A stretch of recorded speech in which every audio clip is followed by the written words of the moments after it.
내가 왜 부정을 해야 하나? 박 전 대통령의 짜증과 역정 얘기입니다. 지금 재판을 준비 중인 박근혜 전 대통령이 변호인단에게 역정을 냈다 보셨던 것처럼 저희 채널의 단독 취재 내용입니다. 그 전에 박 전 대통령의 가치관 신조, 이걸 먼저 좀 알아봐야 될 것 같은데요. 박 전 대통령의 과거 목소리 직접 들어보시죠. 사람이 어떤 말을 하면 거기에 대해서 책임을 져야 된다, 이런 생각을 합니다. 믿을 신자 한자를 보더라도 사람 인변에 말씀 언자가 이렇게 합해져서 만든 거, 말이라는 것은, 신뢰라는 것은 실천하는 것이다. 더군다나 뭐 정치인이라든가 또 어떤 사회 공인, 이런 사람들이 말을 함부로 한다고 하면 저는 그것도 사회에 굉장히 큰 공해라고 생각을 합니다. 말에는 책임을 져야 한다는 박 전 대통령의 말. 그런데 박지훈 변호사님. 네.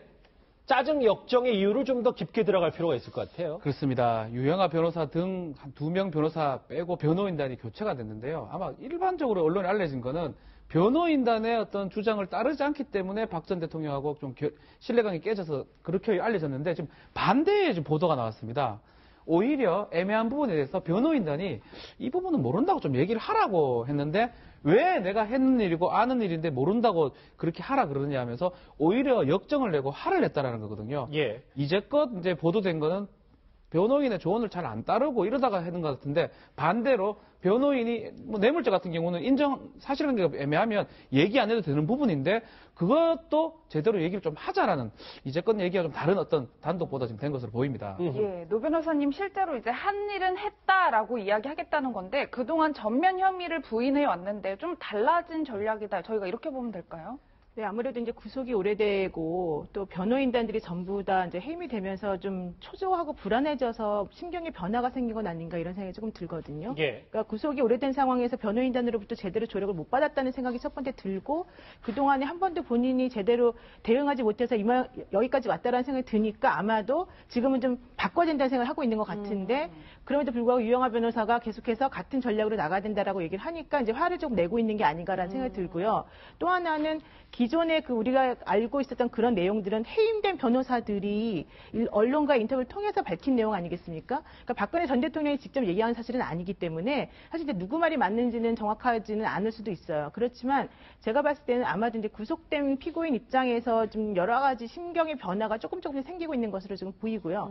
이 박근혜 전 대통령의 말이 맞다면은 그동안에 부인했었던 태도를 이제 재판정에 가서는 다시 사실을 조금씩 인정할 수 있는 그런 여지가 생겼기 때문에 앞으로 조금 그 추이를 살펴봐야 되는 게 아닌가 생각이 듭니다. 좀 의미 있는 변화다. 다시 한번 정리하면 저 단독 보도는 박근혜 전 대통령 측 관계자의 입을 빌어서 그러니까 내가 왜 부정을 해야 하나, 왜 내가 한 일을 안 했다고 해야 되나라는 얘기인데 저 내용에 집중하기 전에 이현정 의원님, 네. 저 얘기도 다시 해봐야 되겠지만 박 전 대통령 일단 고집이 대단해서 변호인단이 어떤 전략 전술 얘기해줘도 잘 안 듣는다, 뭐 이렇게 먼저 봐야 되는 겁니까? 그러니까 이제 자기 확신이 강한 분이죠. 그러니까 근데 제가 볼 때는 아마 지금까지 나왔던 거 큰 입장 변화 없는 것 같아요. 그게 왜 그러냐 하면 여기서 한 일이란 것은 본인이 다 나라를 위해 한 일에 대해서는 그냥 이건 한 일이다 인정하는 것이거든요. 그다음에 예를 들어서 안 한 일, 예를 들어서 뭐 지금 뭐 어떤 누구 채용해 준다든지 뭐 최순실의 특정한 어떤 말을 들어줬다든지 이렇게 본인한테 불리한 거, 이거는 그냥 모르는 거예요, 본인이. 그러니까 지금 뭐냐면 여러 가지 증거 관계로서 확인되는 것 같은 경우도 본인한테는 불리한 것들, 그러니까 본인의 어떤 공익과 이거에 어떤 어긋나는 부분들, 이거는 그냥 모르는 일입니다. 안 한 일입니다. 그러니까 그런 어떤 저는 그렇게 보거든요. 그러니까 그래서 지금 이 대통령의 이야기에 내가 왜 한 일과 안 할 일 그 말을 바꿔야 되냐 이렇게 이야기를 한 것은 한 일은 기본적으로 이게 뭐 지금 법률가들은 이거는 조금 법률적으로 문제가 됩니다. 이건 범죄가 됩니다. 무슨 소리냐? 이건 내가 지금 공익을 위해서 한 것이다. 그러니까 이게 나라를 위해서 한 일이든 아니든 변호인단은 그거는 하지 말았으면 좋은데 그렇죠. 나는 내가 한 일을 한다는 왜냐 건데. 법률적으로 그건 문제가 됩니다. 이렇게 이야기를 해도 그것은 내가 나라를 위해서 한 일인데 그게 무슨 문제가 되느냐. 그렇게 해서 아마 자기 고집들을 계속 한 것이 아니냐. 즉 일반 법률가의 생각과 대통령의 자기 확신과 이건 너무나 간극이 있기 때문에 서로 간에 이제 코드가 안 맞는 거죠. 그러다 보니까 그 변호인들한테 짜증을 내고 왜 내가 옳은 일을 내는 자꾸 당신들은 그걸 잘못했다고 이야기하느냐. 아마 그런 식의 화를 낸 것이 아닌가 저는 그렇게 추정을 해봅니다. 박 변호사님 또 한편으로는 이런 생각도 드는 게 그동안 변호인단이 제대로 된 법일행을 못했다라는 의견이 많았는데 박 전 대통령도 거듭된 재판 속에서 아니면 검찰 수사 속에서 어느 정도 그 법리적 지식을 익히고 이런 대응은 맞지 않다. 내가 더 옳을 수도 있다. 뭐 이런 확신이 섰다고는 볼 수 없을까요? 글쎄요. 최순실 같은 경우는 진화한 모습입니다. 증인신문을 하다가 본인의 피고인 신문을 왔을 때는 아주 여유롭게 필요한 부분에 적절하게 답변하고 또 피고인 신문 과정에서는 뭐 위증죄가 적용 안 되기 때문에 적절하게 답변하는 모습을 보였는데요. 최순실은 6개월 동안 지금 재판을 받았습니다. 예. 최순실하고 박 전 대통령 같이 비교하기는 좀 어려울 것 같아요.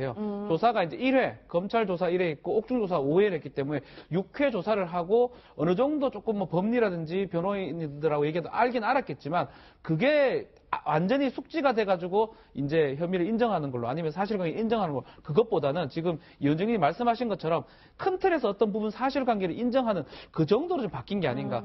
재판하는 과정에서 앞으로 재판하게 되면 상당히 오래 할 겁니다. 그 중간중간에는 조금 바뀔 수는 있지만 아직까지는 큰 틀에서는 변함이 없지 않을까 이렇게 추측이 됩니다. 큰 틀에서는 변화가 없는데 본인 목소리를 조금 내기 그렇죠. 시작했다. 이렇게 네. 받아들이는 게 낫겠군요. 네.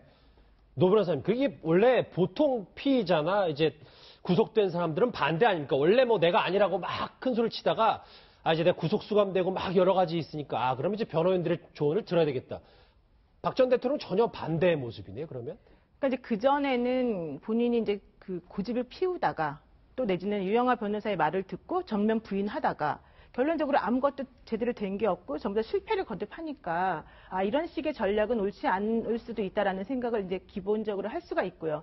그런 과정 중에서 새로운 전략을 좀 짜봐야 되겠다라는 생각을 스스로도 할 수가 있거든요. 그렇다면 기존하고 무언가 달라지는 모습을 조금 보여야 되기 때문에 이 중에서 내가 인정해도 별로 문제가 되지 않을 것은 어떤 것일까라는 생각을 할 수밖에 없어요. 피고인 입장에서는. 예. 그리고 본인이 이제 구속이 되게 되면은 모든 그 정신이 오로지 자기 사건에 대해서만 가 있게 돼요. 그렇다면 결과적으로 지난번에 내가 뭘 잘못했는지를 계속 반추하게 되는 거예요. 그러니까 본인의 과거 행적을 잘못했다 이게 아니라 내가 어떤 식으로 말을 했어야 되는데 검찰한테 내가 왜 이렇게 말해가지고 잘못 이렇게 약간 엮였을까 이런 생각을 할 수밖에 없거든요. 그러니까 아마 그런 측면에서 지금 변호인단하고 좀 절충이나 아니면은 서로 얘기가 좀 오고 가는 것으로 보이고 그런데 아무래도 이제 본인이 법률 전문가가 아니다 보니까 그런 것들은 조금 옳지 않습니다라고 누군가 옆에서 말을 해주게 되면 그 부분에 있어서는 조금 인정하기 어려운 부분이 있어서 아마 조금 서로 간의 소통이 좀 안 되고 있을 가능성도 사실 많이 있습니다. 예, 이현정 의원님뿐만 아니라 박 전 대통령이 옥중에서 대선에는 전혀 관심이 없고 이제 오로지 재판에만 몰두하고 있다는 건데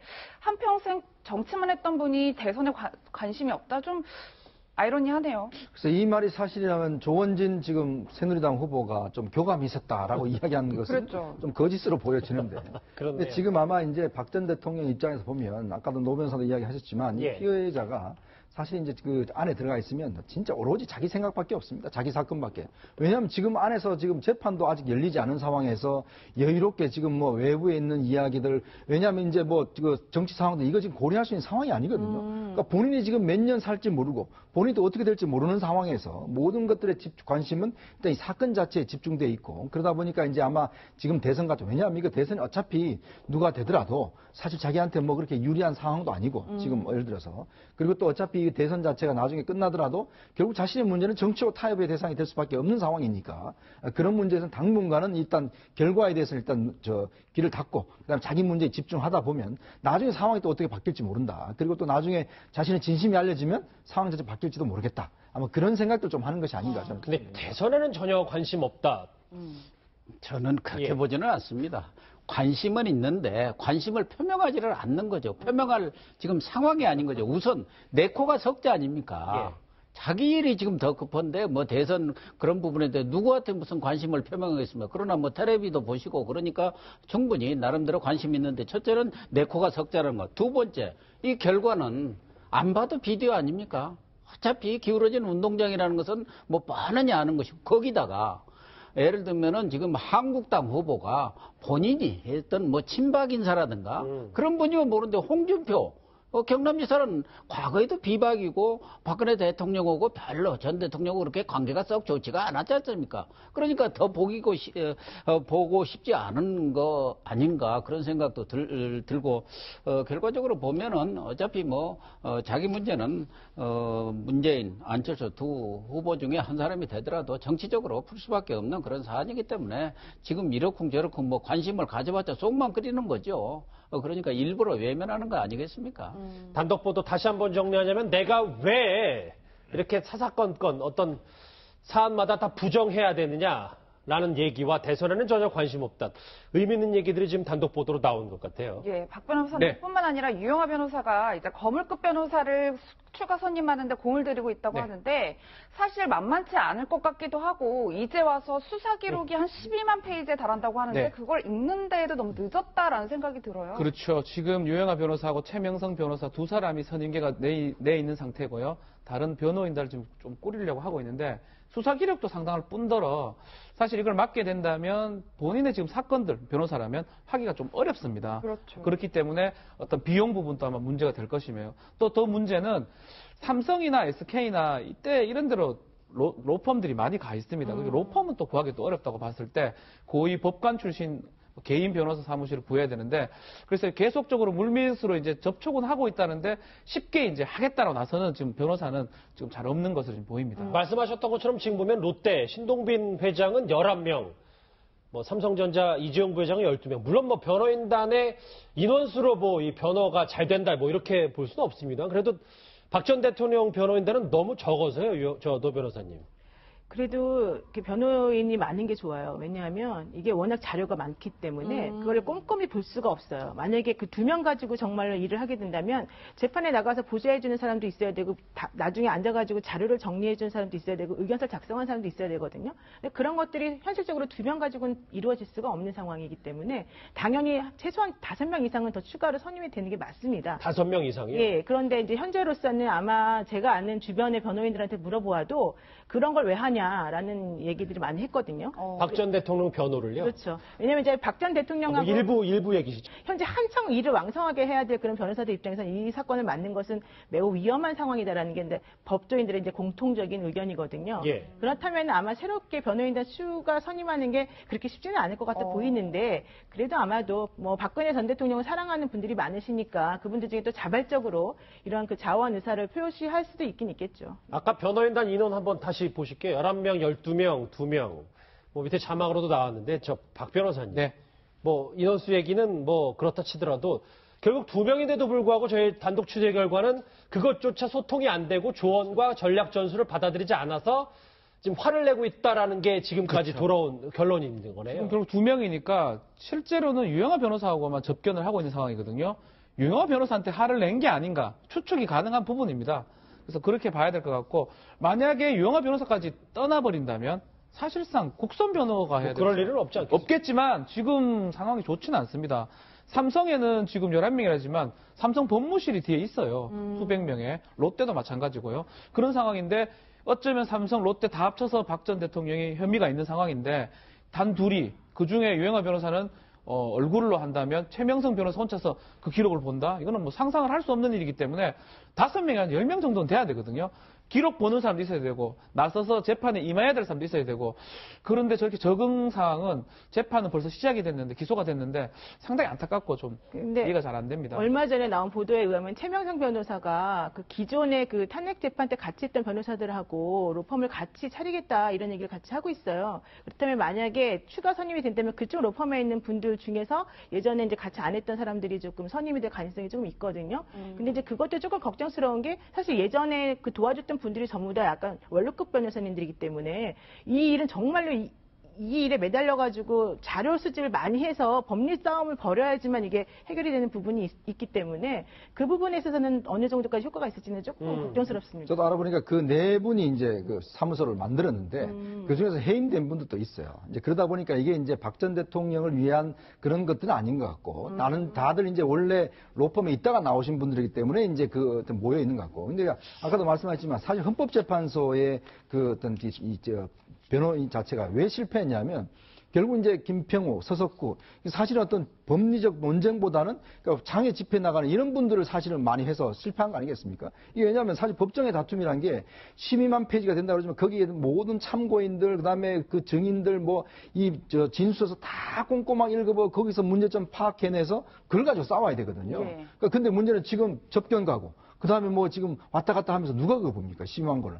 그러니까 지금 2명으로서는 도저히 할 수 없다는 게 이제 나오고 특히 또 이제 현재 어떤 재판부 이거하고 좀 정관을 왜 선호하냐면 아무래도 그 트렌드가 좀 있지 않습니까? 뭘 그렇겠죠. 중점적으로 보는지 그런 어떤 법조계 내에 그이기 때문에 좀 정관이 필요한데 이분들 같은 경우는 현업 떠난 지가 뭐 10년이 넘었거든요. 그렇기 때문에 제가 볼 때는 아마 이 두 분 갖고는 도저히 어떤 법률적 논쟁하기에는 힘들지 않을까 싶습니다. 예, 박 변호사님, 저도 네. 이 부분이 궁금한 게 사실 신동빈 회장이 이번에 선임한 변호사의 면면을 보면 법무부 차관의 서울고검장 출신이란 말이에요. 그렇죠. 정관이 사실 이번 사건 같은 경우에는 굉장히 중요할 수 있을 것 같은데 정치를 하려고 했던 변호사를 중심으로 이번 사건의 재판을 치러낼 수 있다. 어떻게 보세요? 아닙니다. 그렇게는 좀 어려워 보이고요. 사실은 국민수 변호사라고 이제 뭐 법무부 국장, 검찰총 그 했던 사람인데 그 사람 어쩌면 이제 역할이 좀 있는 거예요. 재판할 때 트렌드를 보면서 재판에 임하는 변호사가 있고요. 그 재판뿐만 아니라 기초 자료를 조사해가지고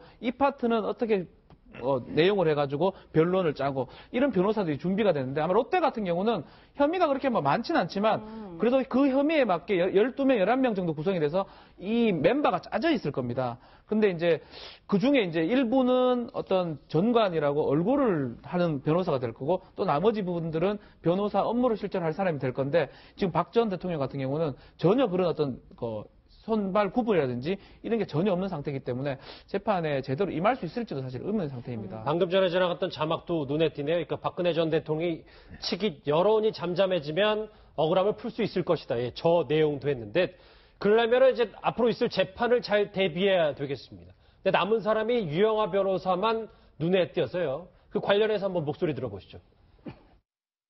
검찰 쪽에서도 유영하가 누구지? 이런 전화 많이 받았어요. 최근에 네. 이렇게 나가고 나서. 그렇죠. 어떻게 보면 신종 문골이죠. 박 전 대통령은 보면 입버릇처럼 하시는 말씀이 있어요. 사람을 고르는 기준에 대해서. 내가 중요한 거는 딱 하나밖에 안 본다.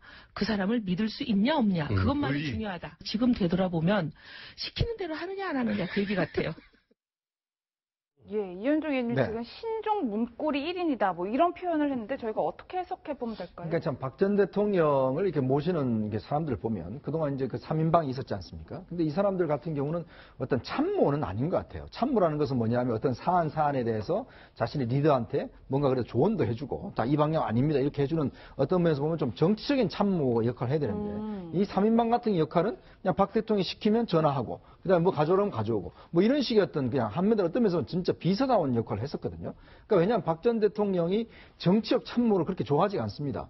그러니까 그동안 정치적 참모를 자임했던 분들이 보면 다들 좀 내쳤거든요. 자, 이번에 지금 당선된 김재원 의원 같은 경우도 정무석이었잖아요.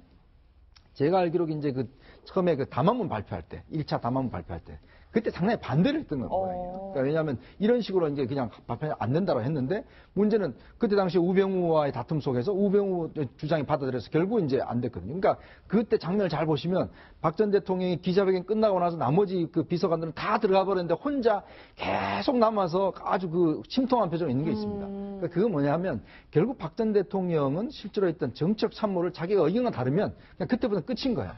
자, 그렇다 보니까 지금 유영하 변호사도 실제로 이렇게 뭔가 방향을 설정해주고 뭔가 이렇게 상의를 하고 이런 게 아니고 예. 실제로 자기가 하는 일 자체를 그냥 대신해주는 일, 그 정도의 일이기 때문에 집사 변호사라고 그렇죠. 그러잖아요. 그러니까 그렇기 때문에 사실 유영하 변호사 역할이 굉장히 한계가 있는 것이고 그렇기 때문에 대통령한테 뭔가 아닙니다. 이 방향으로 가시죠. 이렇게 말을 못 하는 거예요. 그렇게 하다가 대통령이 됐어. 그 다음에 혹시 막 이런 식으로 이제 안 만나버리니까 그렇기 때문에 아마 조언에 굉장히 큰 한계가 있는 것 같습니다. 그럼 말씀을 듣고 보니까 노 변호사님 아까 저희 단독 보도 있잖아요. 그러니까 역정내고 짜증낸 게 그 대상이 저 남성이 유영하 변호사가 아닐 가능성이 더 큰 거네요.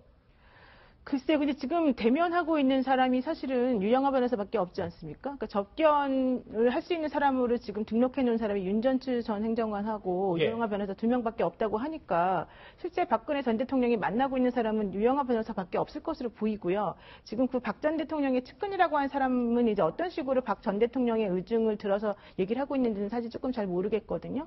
근데 아마도 지금 말씀하신 것처럼 그 박 전 대통령의 통치 스타일이나 사람을 쓰는 스타일 자체가 믿는 사람만 믿는데 그 믿는다는 것이 나의 의견하고 같은 식의 의견을 지속적으로 전해주고 근거를 제시해주는 사람을 믿는다라고 하는 거거든요. 그렇다면 현재까지는 유영하 그 변호사가 그런 역할을 했었었는데 이제 와서 보니까 그것이 조금 안 맞고 상황이 조금 나아지는 것 같지가 않고 돌파구가 보이지 않는 것 같으니까 너무 화가 나고 짜증이 난다. 그리고 특히 그 구치소 안에서의 생활이라고 하는 게 아시다시피 너무 힘들어요. 그러니까 왜냐하면 지난번에 보도도 나왔지만은 뭐 너무 방이 지저분해서 도배를 해달라고 그러면서 이틀 동안 잠을 못 잤다고 할 정도라면 박근혜 전 대통령이 사실 상당히 깔끔하고 결벽한 스타일인데 그분 입장에서는 그 환경 자체가 너무 힘들지 않겠습니까?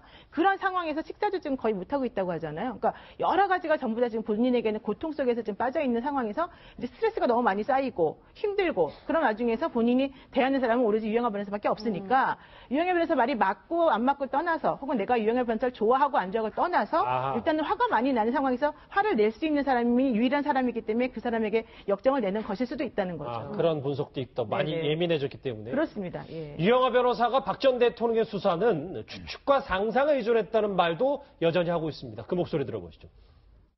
수사라는 게 엄격한 증거에 따라 수사를 진행해야 되고 거기에 따라서 수사 결과를 발표해야 되는데 그냥 저는 뭐 한마디로 얘기하면 추측과 상상에 의존해서 공소장을 작성했다 이런 느낌 그런 느낌입니다. 네, 이건 아무런 다른 의도가 아닌 게 정치적 의도밖에 없다고 저는 그렇게 보고 있습니다. 예, 일각에서는 유영하 변호사를 변호사 자격증 있는 비서실장이다, 뭐 이렇게 표현하기도 하던데 사실 지금 구치소에 들어가는 유일한 인물이잖아요. 박 전 대통령의 뭐 좀 흐트러진 모습까지 다 보고 있다, 뭐 저희가 이렇게 해석하면 되겠죠? 그렇죠. 지금 뭐 박근혜 전 대통령 입장에서는 문고리가 뭐 3인에서 하나로 줄어든 거 아니냐는 저는 둘로 봅니다. 한 분은 여성, 윤전추 비서관, 여성으로서 사적인 부분 챙겨주는 분.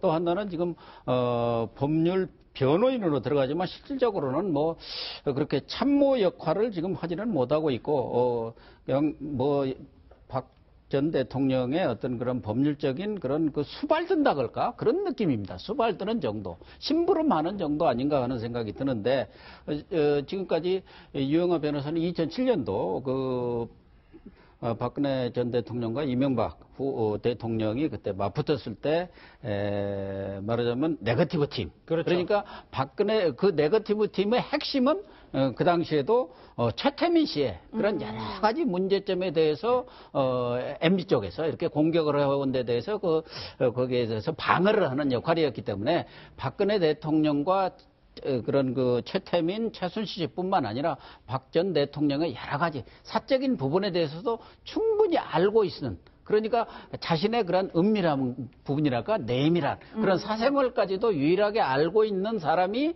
유영하 변호사 아니냐. 그렇기 때문에 편해서 얘기도 하고 뭐 이런저런 얘기하고 경우에 따라서는 우리가 편한 사람한테 짜증을 내지 않습니까? 어려운 사람 뭐 이렇게 점잖은 사람한테 짜증을 못 내니까 감옥 생활이 어려울 때 짜증도 내고 그런 거 아니겠습니까? 또 윤전추 전 행정관도 사실은 그동안은 과거에는 쭉 최순실 씨가 청와대 들어가기 전까지는 수발을 들었는데 그걸 이제 윤전추 전 행정관을 추천해갖고 최순실 씨가 추천해갖고 들어가면서 또 생얼을 진짜 볼 수 있는 그런 민낯을 볼 수 있는 사람이기 때문에 또 윤전추만. 그러니까 어쨌든 박 전 대통령은 본인의 어떤 그 성격도 편향 성향이 좀 있고 믿고 싶은 거 믿고 듣고 싶은 건 듣는 그런 성향도 있지만 또 사람에 대한 것도 상당히 그 편향성, 집착이랄까 그런 것들이 강했던 것 같습니다. 예, 이현정 의원님 네. 실제로 유영하 변호사가 네거티브 팀에서 일을 했다 하면 즉 박 전 대통령의 어두운 면을 다 알고 있다라고 해석할 수 있는데 박 전 대통령 입장에서는 뭐 안 되더라도 의존할 수밖에 없을 것 같아요. 한편으로는. 그렇죠. 지금 뭐 대안이 없을 겁니다. 왜냐하면 박 전 대통령 특히 이제 믿는 사람만 믿지 않습니까? 그리고 특히 뭐 그동안 믿어왔던 사람도 한 번 잘못하면 바로 이제 내쳐지는 그런 상황이니까 특히 지금 상황에서는 결국 이제 유영하 변호사밖에 의존할 수밖에 없죠. 그리고 이제 본인의 어떤 문제에 대해서 어쩔 수 없는 그래도 선택이다. 나름대로 그동안 쭉 팔로업이 돼 있고 상황 자체를 알기 때문에 그렇죠. 이제 그 문제가 있는데 사실 걱정스러운 건 없습니다. 여기서 만약에 유영하 변호사마저도 이제 만약에 어떤을 좀 신뢰하지 않는다면 진짜 고립무원 상태거든요. 그러니까 지금 윤정추 행정관은 거의 뭐 면을 안 간대요. 안 가고 지금 대부분 면회는 이제 유영하 변호사 가서 이제 하는 그런 거의 스타일. 홀로 가는 거군요. 거의 이제 홀로 가는 상황인데 만약 유영하 변호사 입장에서 본다면 본인도 지금 뭐 이렇게 끝까지 예를 들어서 박 대통령이 물론 이제 끝까지 하겠지만 그러나 또 박 전 대통령이 도저히 이렇게 유영하 변호사하고는 일을 도저히 할 수가 없다. 만약 이런 상황이 되면 아까도 말씀하셨지만 정말 구치소라는 공간 자체가 일단 인간이 한번 이게 그 수감이 돼 있으면 정말 그 심리적으로 굉장히 힘들고 많은 짜증 납니다. 그걸 다 받아줘야 되거든요, 사실은. 그러니까 오죽했으면 이 하루 종일 접견만 하는 그런 변호사가 있지 않습니까? 예. 그런 상황이기 때문에 아마 박 전 대통령 입장에서는 저렇게 화를 내도 결국 유영하 변호사와 함께 갈 수밖에 없는 그런 상황 아닌가 싶습니다. 변호인단에 있었던 지금은 해임됐지만 서성건 변호사가 박지훈 변호사님 이대로 가면 징역형 나올 수도 있다고 했는데 그렇죠. 지금 단독 보도 보니까 내부에서 소통도 잘 안 되고 변호인단 남은 사람 딱 2명. 근데 그것도 유영하 변호사가 온 힘을 쏟고 있고 재판에 대한 전망이 그리 좋은 게 하나도 없는 거네요. 불투명합니다. 유영하 변호사의 잘못인가 또 이렇게 우리가 또 한번 물어봤을 때는 유영하 변호사가 탄핵 때도 유일하게 대통령을 출석하지 말아라고 조언을 했다고 이제 알려져 있는데 이건 반대로 생각해야 될 것 같아요. 변호인단 여러 명이 있으면 의견이 다를 수가 있지만 대통령이 선택하는 거거든요. 그리고 유영하 변호사는 대통령이 원하는 어떤 방향을 알고 있기 때문에 그걸 하나 의견으로 제시를 한 거고 이 모든 것에 어쩌면 박 전 대통령의 뜻이 아니었나, 유영하 변호사가 잘못 끌어갔다고 보기보다는 그 와중에 변호인단도 다 해임이 됐고 서성건 변호사 같이 이렇게 징역형이 나올 수밖에 없다고 얘기한 거는 아마 박 전 대통령한테 한 얘기라고 보는 게 맞다. 유영하 변호사하고 싸웠다기보다는 박 전 대통령이 내가 생각하는 대로 가장 잘 실현해주는 사람을 유영하 변호사라고 생각했다고 보는 게 맞는 것 같습니다. 예, 노 변호사님 그런데 그 일반 의뢰인의 경우에 만약에 그러니까 구속영장 청구나 영장실질에서 어쨌든 실패를 한 거잖아요. 패를 한 거잖아요. 이럴 경우에 그 변호사를 다시 믿고 가는 경우가 있나요? 아니면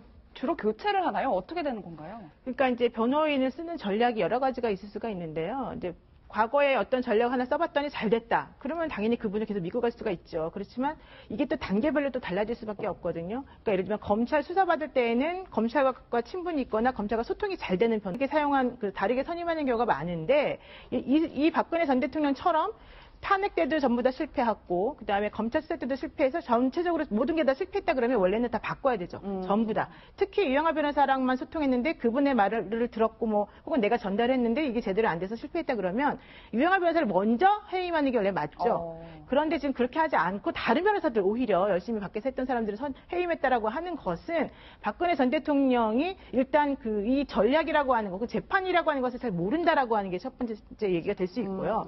두 번째는 알았다 하더라도 본인의 스타일상 이거 그대로 밀고 나가겠다는 의지를 지금 보여주고 있다고 볼 수밖에 없어요. 근데 지금 현재 만약에 유영하 변호사하고 마저도 얘기가 잘 안 되고 있다고 한다면 기본적으로는 이제 법원을 상대할 수 있는 변호사를 선임하는 데 집중을 하겠지만 그게 안 된다고 했을 때 유영하 변호사를 내칠 수 있느냐? 그건 또 아니거든요. 그러니까 제가 봤을 때는 유영하 변호사나 최명선 변호사는 그대로 유지를 하되 대신에 법원과 소통할 수 있는 법리에 밝은 변호사를 추가로 선임하는 쪽으로 계속해서 관심을 가질 수밖에 없는 구조가 되어 있습니다. 근데 그게 여의치가 않아서 어떻게 될지가 사실 궁금하죠.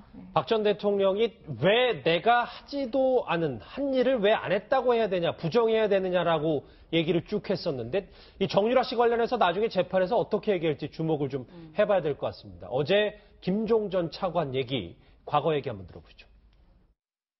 정유라 같이 끼가 있고 그다음에 능력이 있고 재능 있는 선수들을 위해서 좀 더 그런 프로그램을 영재 프로그램 같은 거를 잘 만들었으면 좋겠다는 게 대통령 말씀인 것을 기억합니다. 그 당시로는 정유라 씨를 얘기를 했기 때문에 굉장히 저한테 큰 충격으로 받아들였습니다.